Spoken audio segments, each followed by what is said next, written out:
Welcome back to Cove Street Boatworks. Yesterday we traveled up to Lake Bombasine in the middle of the state of Vermont, and we looked at a 26-foot launch that was supposedly a St. Lawrence Boatworks launch.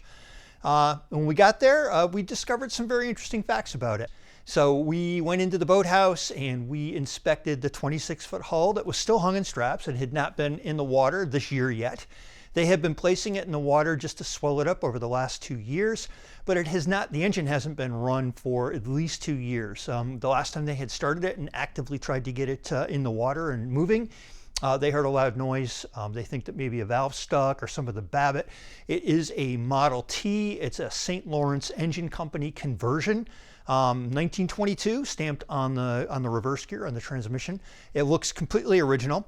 It looks original to the boat. When you take a look at the boat, there has been no modifications to the transom for additional exhaust or anything like that. It's a very small exhaust. It probably is 2-inch diameter, maybe. I'm guessing, I didn't measure it. But it comes through the transom and there's no extra holes. There's no extra side exits in the hull. So it's unlikely that there was any other engine installed.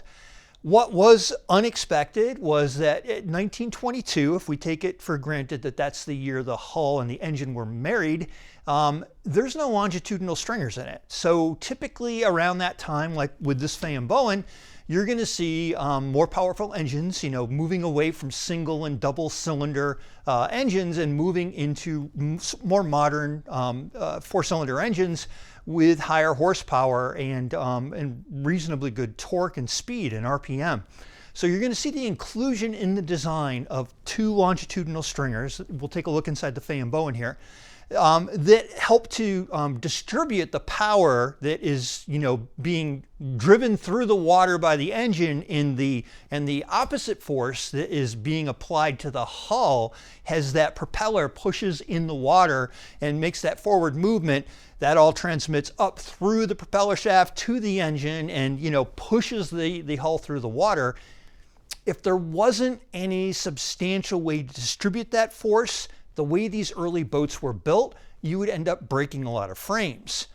On the boat that we looked at here in the boathouse, there were only 2 sawn floor timbers underneath the engine that just went across the bottom of the hull and sort of sistered against the steam bent frames that were in there, and that was it. There's no longitudinals. So that's one aspect for having longitudinal stringers in a more modern boat, and certainly 1923, 1924 and on, it was pretty much the standard. Prior to that, the engines were slow enough and low horsepower enough that you didn't see it, and it was that transition period that this launch that we looked at in Vermont, it's where it was from. The other problem that you have with hulls like this that don't have any kind of longitudinal stiffness is they are poorly designed to be able to withstand the rigors of trailering. This becomes a major problem. Boats like this fan Bowen, while they're a little bit tender because they're very flexible and they're very lightly built, with the longitudinal stringers, you have somewhere to place the bunks, you know, from the trailer underneath. So you can get some kind of support and you can carefully position these things.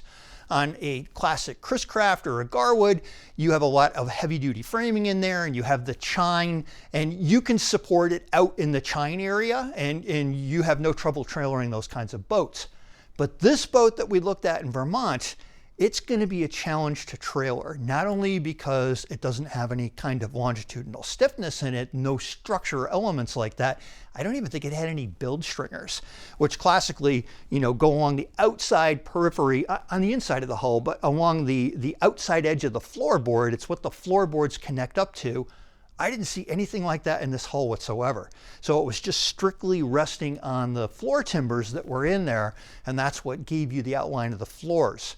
So trailering this thing, and in particular in its weakened state, is definitely going to be a challenge. So one thing about this boat that you notice right away is there was very little fancy trim. There was no chrome-plated hardware. There was no transom binders. It was very, very simply and utilitarian, you know, built boat. Very clean in lines. Everything that was there was for a purpose. It had a mahogany deck and combing, I believe, was oak. The trim, you know, the rub rails and stuff were mahogany. The planking appeared to be white cedar. The framing was white oak, copper riveted. Even the butt blocks were copper riveted. It was extremely well made, but this boat has been, for many, many generations, just maintained enough to be useful. And there was never really a lot of effort put into, you know, keeping up on the maintenance of the boat other than what was absolutely required. This is a positive thing as well as it's a negative thing. It's a negative thing because when you look in the boat inside, the bilges probably haven't been painted, I don't know, maybe forever. They were pretty bare. There was no ceiling on the inside of the boat. There never was. There's never any indication of any kind of holes that would have held the ceiling in place inside of the boat. So you had the floor inside of the boat, and then the rest of the interior of the boat was just completely exposed, which again goes along with its utilitarian purpose. So there was nothing in there. I didn't see a single sister frame in this boat.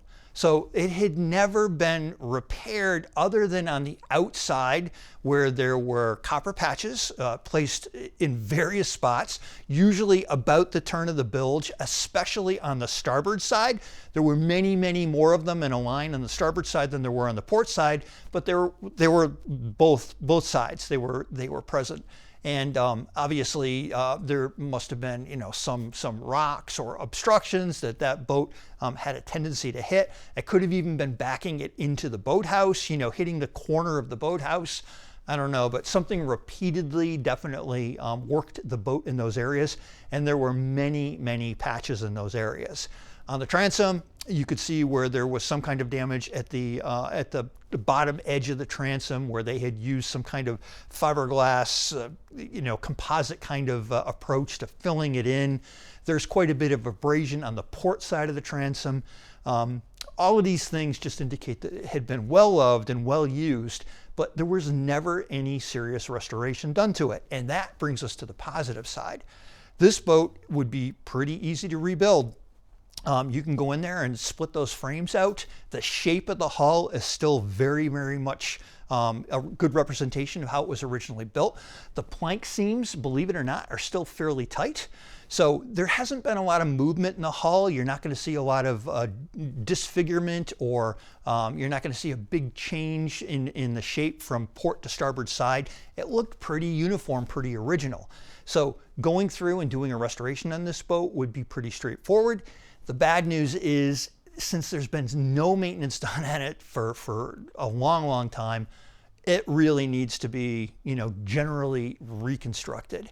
Most of the frames have heavy rot areas, in particular underneath the turn of the bilge in the bottom of the boat, probably where water had been sitting for long periods of time.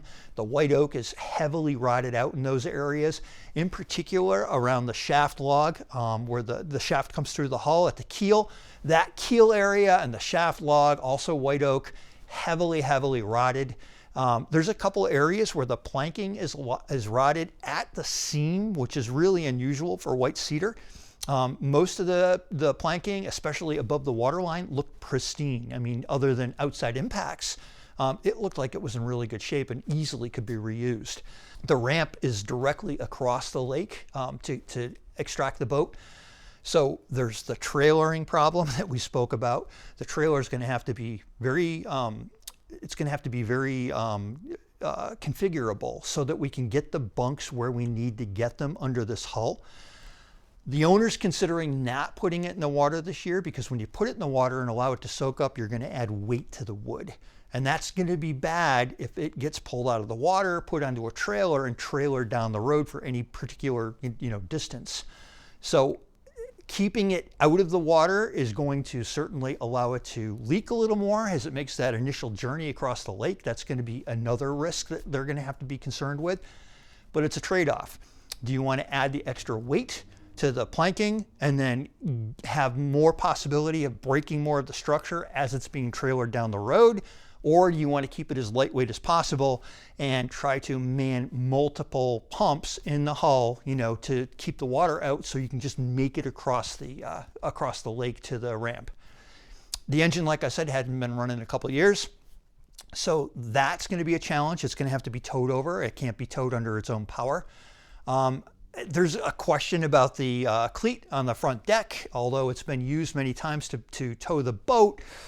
In the boat's current weary state, I would, if I was going to buy the boat, and I am considering it, if I was going to buy the boat, I would really take a serious look at how that was connected and how the connections to the deck beams and the side of the hull were done, because this boat could ship a lot of water on that journey, and you could put a lot of stress and strain on that deck, and you wouldn't want to see the cleat rip out or the deck come apart from the sides of the hull.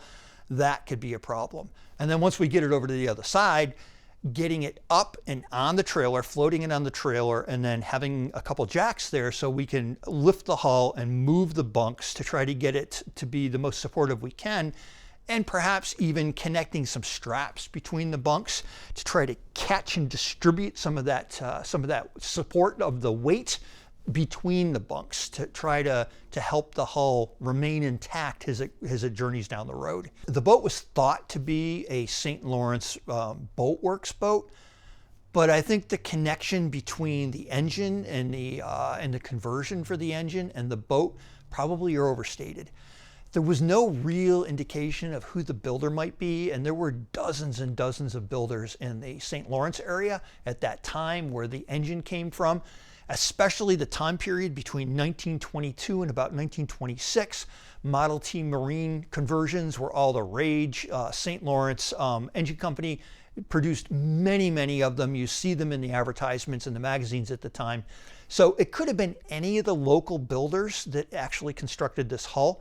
And there's very little characterizing feature to the hull. There's no unique combing shape. There's no unique interior finishing details. There's really not a lot to indicate who might have built the hull. So I think the original builder is still very much a question. Perhaps someone doing the restoration might uncover some other elements that might point the finger more directly to a potential builder, but that still remains very much a guess. A very interesting project, very original, and if anybody's interested in taking a more seriously look at it while I'm considering it, which my wife will kill me, but please get a hold of me and I can put you in touch with the owners. They are definitely looking to do something as early this summer as possible, even perhaps sending it out to the Thousand Islands Museum auction. Hey, let me know what your thoughts and feelings are, and again, if anybody's interested, get in touch with me and I'll put you in touch with the owners. Thank you very much.